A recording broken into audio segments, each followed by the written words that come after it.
fear a myth. But the truth is not about a monster who drinks blood. It is about a man who spilled it, oceans of it. Vlad III, the voivode of Wallachia, did not turn into a bat. He did not fear garlic or crosses. He was a creature of flesh and bone, a man of profound faith and terrifying intellect. To his people, he was a hero who stood against a tidal wave.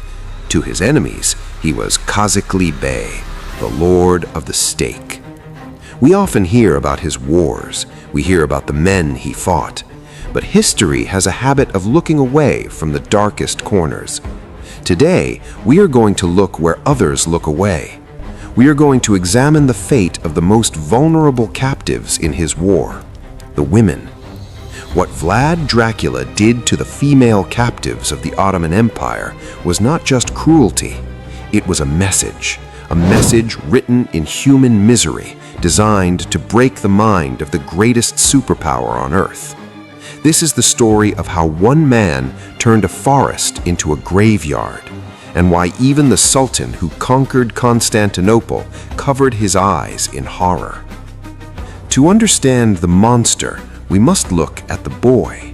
Cruelty is rarely born, it is made. And Vlad's cruelty was manufactured in the very heart of the empire he would later vow to destroy. As a child, Vlad was not raised in the warm embrace of a family. At age 11, his father gave him to the Ottoman Sultan as a hostage, a human collateral to ensure Wallachhia's loyalty. Imagine the psychological fracture.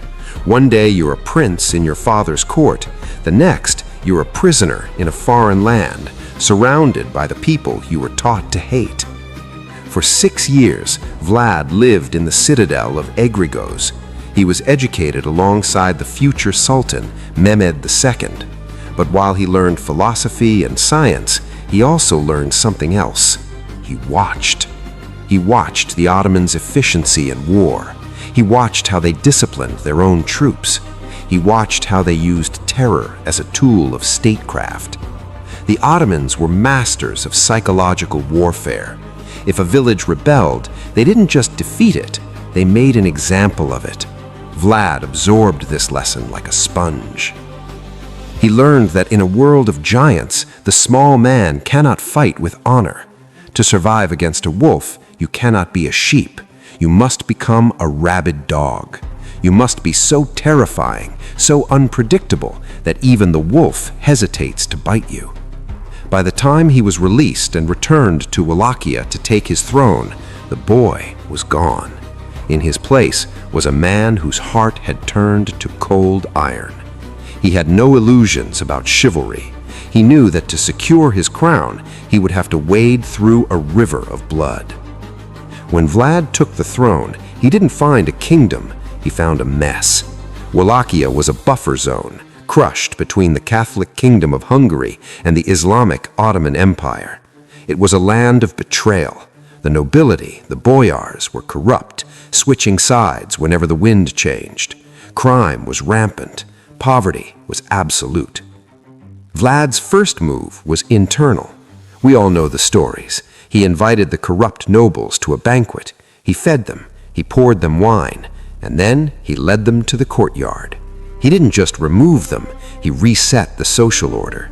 He forced their wives and daughters, women who had never worked a day in their lives, to build his fortress at Pronyari. They carried bricks until their clothes fell off their bodies and their skin burst. This was the first sign. Vlad did not respect gender. He did not respect status. To him, you were either a tool for Wallachia, or you were an obstacle, and obstacles were to be removed. But his true target was always the South, the empire that stole his childhood. The Ottoman demands for tribute, gold, and young boys for the Janissary Corps became heavier every year. In 1459, Vlad stopped paying. He didn't just stop writing checks, he nailed the turbans of the Ottoman envoys to their heads. It was a declaration of total war. He knew the Sultan would come. He knew the might of the East would descend on his tiny principality, and he knew that he could not win a fair fight. So he prepared a theater of horror. In the winter of 1461, Vlad didn't wait to be attacked. He crossed the Danube. He invaded Ottoman territory. This was not a conquest for land. This was a raid of extermination. He moved from village to village, leaving nothing but smoke and silence behind him. His letters to the King of Hungary from this time are chilling. He lists his victims with the precision of an accountant. 23,884 Turks and Bulgarians, he wrote, not including those who were burned in their houses or whose heads were not presented to our officers. And here, in the freezing mud of the Danube banks, the fate of the women was sealed. In medieval warfare, women were usually taken as slaves. They were valuable. They could be ransomed, sold, or used for labor. But Vlad was not interested in economics. He was interested in psychological trauma. He gathered the captives, men, women, children. He didn't separate them. He wanted the Ottoman soldiers to see the family unit destroyed together. He began to perfect the method that gave him his name, the stake. We must be careful here. We must describe this without losing our humanity, but we must not look away. The stake was not a quick death. It was an engineering marvel of cruelty. A wooden pole, greased and rounded at the end, inserted into the body in a way that avoided vital organs. The victim was hoisted upright. Gravity did the rest. It was a slow descent. A person could survive for days. And Vlad didn't just do this to soldiers, he did it to the mothers. Why women? Why break the unspoken rules of warfare that usually spared the fairer sex from the worst of the battlefield executions? For Vlad, the female captive represented the heart of the Ottoman society. By destroying the women, he was sending a message to the Ottoman men. I am not just fighting your army, I am ending your future. I am destroying the very womb of your people. Reports from the time describe scenes that defy belief. In one instance, capturing a harem of a local pasha, he didn't sell them or take them for himself. He ordered them to be placed on the stakes in front of the city walls. He arranged them in patterns, geometric shapes of suffering. He created a forest of dying bodies.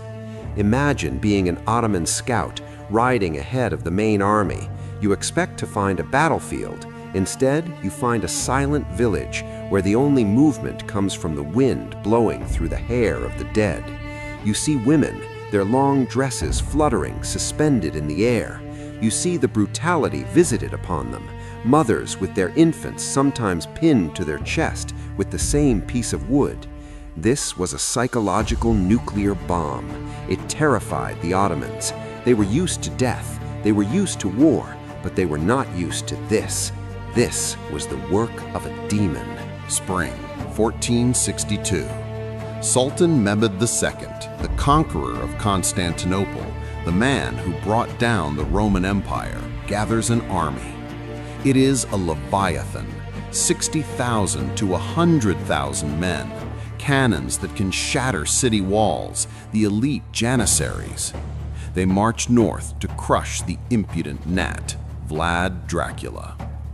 Mehmed expects a traditional war. He expects Vlad to hole up in a castle or meet him on a field. But Vlad is a ghost. The Ottoman army marches into Wallachia and finds nothing.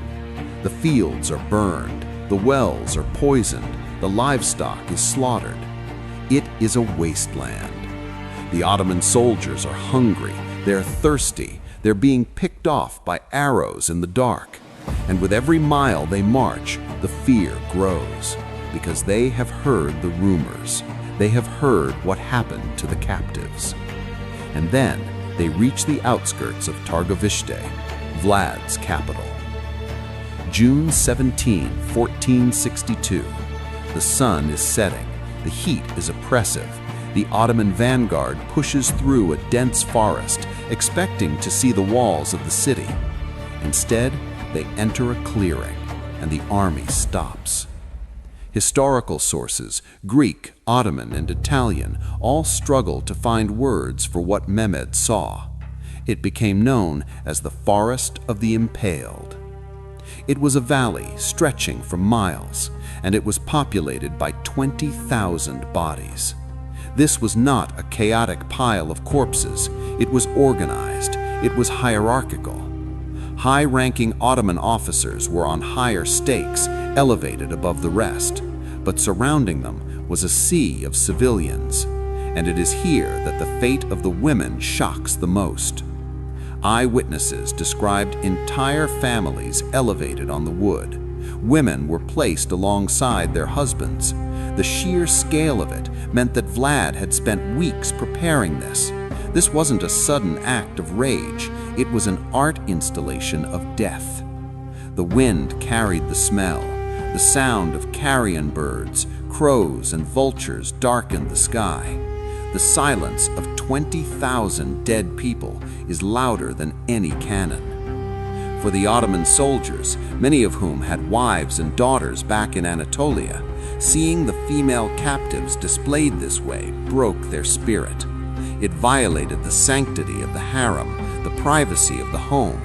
It took the private sphere of the woman and exposed it to the most public, humiliating, and agonizing death possible. Sultan Mehmed II was not a soft man.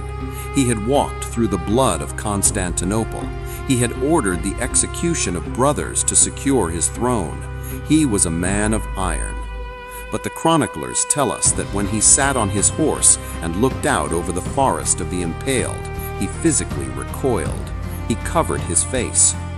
One chronicler records his words, "How can we despoil him of his lands, a man who is not afraid to do this, a man who can do such things to his own subjects and to ours? Such a man is worth more than a kingdom." It was a strange mix of horror and twisted admiration. Mehmed realized he was fighting a man who had no limits, a man who was willing to turn his own country into a graveyard just to prove a point. The Sultan, sickened by the stench and the sight of the rotting women and children, ordered his army to turn back.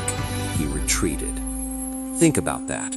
The greatest army in the world, defeated not by strategy, not by a superior force, but by a tableau of sheer horror.